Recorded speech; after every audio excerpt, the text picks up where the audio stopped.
لیکن اس کو ان تبدیلیوں کا ادراک نہیں، وہ لاپرواہی کے ساتھ اپنی زندگی کو بسر کر رہے ہیں، تو ایسے اشخاص کبھی بھی ایک اچھی قیادت نہیں بن سکتے۔ ہر چیز کا نوٹس لینا بہت ضروری ہے، چھوٹی چھوٹی جو تبدیلیاں آپ کے اطراف میں ہوتی ہیں ان کا نوٹس لینا۔ ایسے چوکنئی افراد دراصل دنیا کے اندر سیکھنے کا جذبہ بھی رکھتے ہیں، سیکھتے بھی ہیں، بہت تیزی کے ساتھ سیکھتے ہیں اور بہترین قیادت بنتے ہیں۔ جی شان ہنٹر صاحب نے، جیسا کہ میں نے آپ کو بتایا کہ 12 چھپی ہوئی خوبیاں قائد کی بیان کی ہیں، ان میں سے آج ہم پہلی کا ذکر کرنے جا رہے ہیں اور وہ ہے خود اعتمادی۔ میرے پیارے بچوں، خود اعتمادی ہے کیا؟ خود اعتمادی نام ہے بھروسے کا، خود اعتمادی نام ہے یقین کا، اپنی صلاحیتوں پر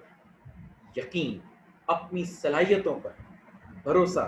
دراصل یہی خود اعتمادی ہے۔ اگر میں آپ سے یہ ذکر کروں کہ میں نے باہر ایک بہت بڑا گڑھا کھدوایا ہوا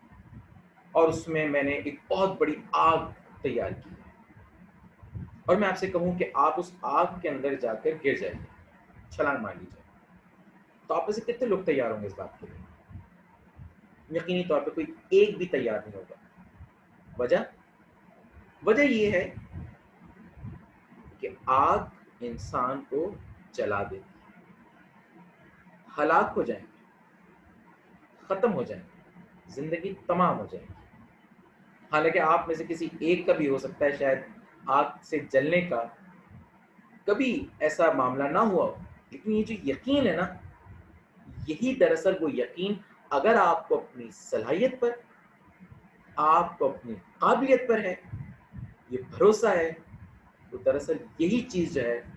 وہ خود اعتمادی ہے۔ اکثر لوگوں کو آپ نے روتے گاتے سنا ہوگا، اور وہ یہ بات کہتے ہیں کہ وہ کامیاب اس لیے ہیں کہ ان کی قسمت بہت اچھی ہے، وہ اچھی قسمت لے کر پیدا ہوئی۔ میرے پیارے بچوں، یہاں پر تو ایک بات آپ اچھی طرح سمجھ لیجیے کہ جو لوگ اس طرح روتے گاتے نظر آتے ہیں، دراصل ان کو اپنی محنت اور صلاحیت پہ شبہ ہوتا ہے، کیونکہ اچھی قسمت تو کوئی بھی لے کے پیدا نہیں ہوتا۔ ہاں یہ ضرور ہے کہ تقدیر کے معاملات اور قسمت کے جو معاملات، اس میں کچھ حصہ ضرور اللہ رب العالمین نے اپنے ہاتھ میں رکھا، لیکن در حقیقت اس قسمت کو انسان اپنی خود بناتا ہے۔ دراصل انسان کی یہ جو قسمت ہے نا، یہ دراصل وہ ریموٹ کنٹرول ہے جو اس کے ہاتھ میں ہوتا ہے۔ یعنی محنت ہم نہ کریں، اپنی چھپی صلاحیتوں کو ہم پروان نہ چڑھائیں اور پھر ہم چاہیں کہ ہماری قسمت بھی اچھی ہو جائے، یہ کبھی ممکن نہیں ہے۔ آپ دیکھیں امتحان کے اندر وہ طلبہ جو محنت کرتے ہیں، جنہیں اپنی صلاحیتوں کا ادراک ہوتا ہے اور وہ خوب جی لگا کر محنت کرتے ہیں، وہ ہمیشہ کامیاب ہوتے ہیں۔ لیکن وہ جو محنت سے جی چراتے ہیں، جو وقت گزاری کے لیے اس دنیا کے اندر آئے ہیں، جنہوں نے کبھی اپنے اندر نہیں جھانک کر دیکھا کہ ان کے اندر کون کون سی خوبیاں قدرت نے ان کو عطا کی ہیں، تو پھر وہ ہمیشہ ناکامی ان کا مقدر بنتی ہے۔ دراصل یہ جو یقین،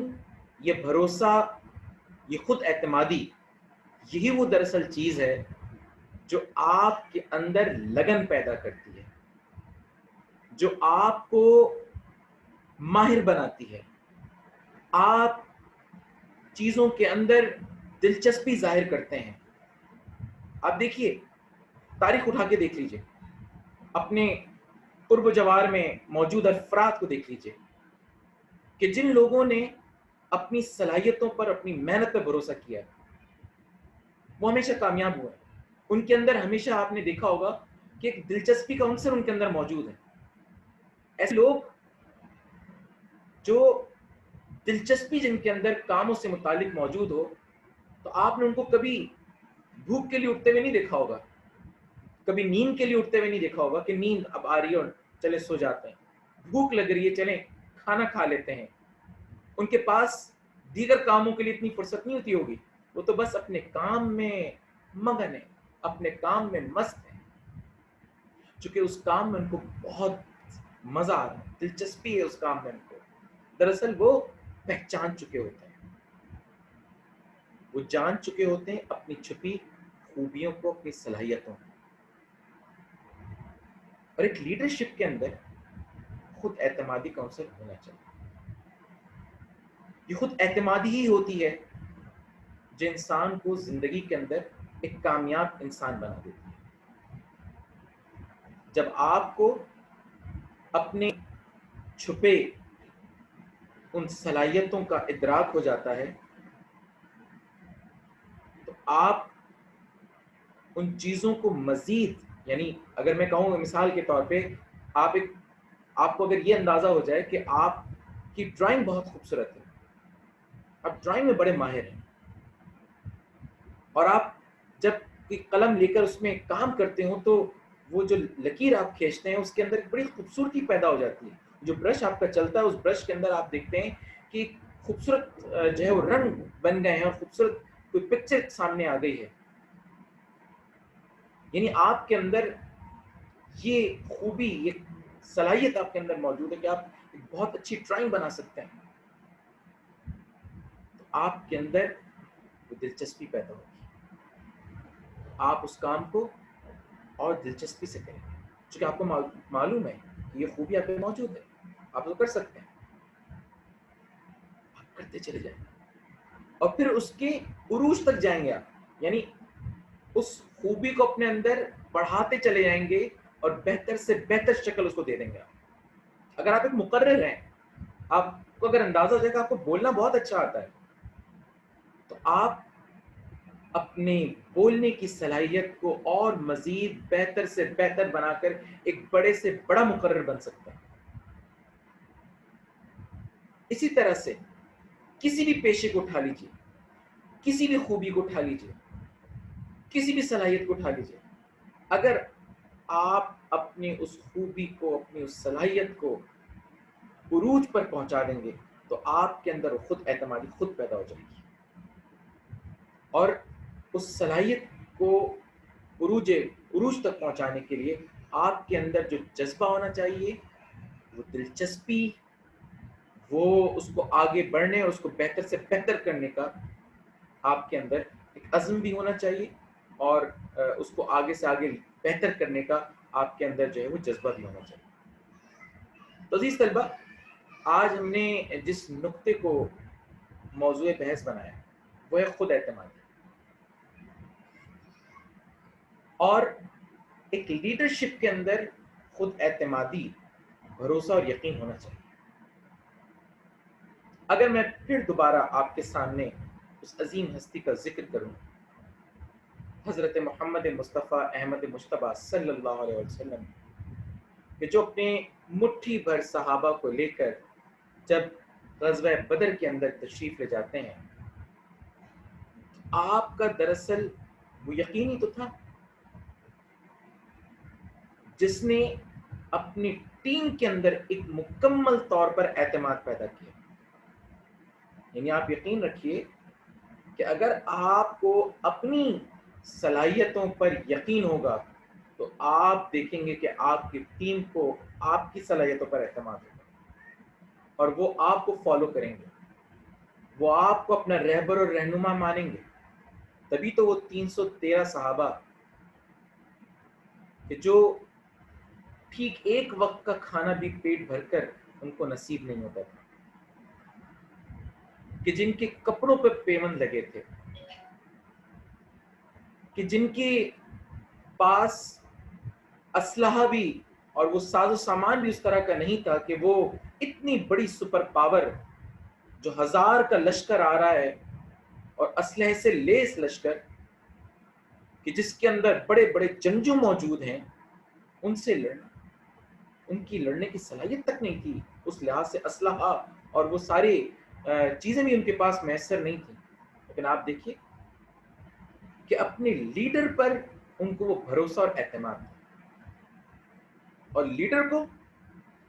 اپنی صلاحیتوں پر بھروسہ اور یقین، اپنے رب پر بھروسہ اور یقین، پھر اپنی ٹیم کی وہ تربیت کرنا، اپنی ٹیم کے اندر وہ جذبہ پیدا کرنا، وہ اس لیڈرشپ کی سب سے اعلیٰ اور عرفہ صلاحیت ہے۔ پھر ہم دیکھتے ہیں کہ وہ 313 جس کے اندر 2 بچے بھی موجود تھے، اور کتنی زبردست طریقے سے لڑتے ہیں کہ دشمن کو نیست و نابود کر دیتے ہیں۔ ان کی قرآن کے اندر اس طرح ذکر آتا ہے ان کی جڑوں کو اکھاڑ پھینکا۔ وہ اقبال نے کیا خوب کہا کہ فضائے بدر پیدا کر فرشتے تیری نصرت کو اتر سکتے ہیں گردوں سے قطار اندر قطار۔ عزیز طلبہ، آج بھی اگر ہم اپنے اندر وہ ایمان پیدا کر لیں تو آج بھی آسمان سے فرشتے ہماری مدد کو کر سکتے ہیں۔ تو بات اس ایمان، اس یقین اور اس بھروسے کی ہے، اور لیڈرشپ تیاری تب ہوتی ہے جب اس کے اندر وہ یقین، بھروسہ موجود ہو، خود اعتمادی ہو، اور خود اعتمادی لانے کے لیے ضروری ہے کہ سب سے پہلے آپ اپنے اندر کی چھپی قابلیتوں کو، صلاحیتوں کو تلاش کریں، پھر ان میں اس دلچسپی کو پیدا کریں، اور دلچسپی کو پیدا کرنے کے بعد آپ اپنی ان صلاحیتوں کو عروج تک لے جائیں، تو آپ دیکھیں گے کہ آپ کے اندر وہ خود اعتمادی آپ کو نظر آئے گی، اور کامیابی یقیناً آپ کا مقدر بنے گی۔ تو آج کا ہمارا یہ نقطہ تھا خود اعتمادی کا۔ انشاءاللہ تعالی اگلے ویڈیو کے اندر ہم لے کر آئیں گے آپ کے لیے اگلا نقطہ، بھروسہ پیدا کرنا، کہ ٹیم کے اندر بھروسہ پیدا کرنا کیوں ضروری ہے، اور اس بھروسے کو پیدا کرنے کے نتیجے میں کیا تبدیلیاں رونما آتی ہیں، کیا اثرات مرتب ہوتے ہیں، یہ انشاءاللہ تعالیٰ ہم اگلے لیکچر میں لے کر آئیں گے۔ جب تک کے لیے ہمیں اجازت دیجیے گا، آپ کا اپنے ٹیچر احمد صمد خان۔ السلام علیکم ورحمۃ اللہ وبرکاتہ۔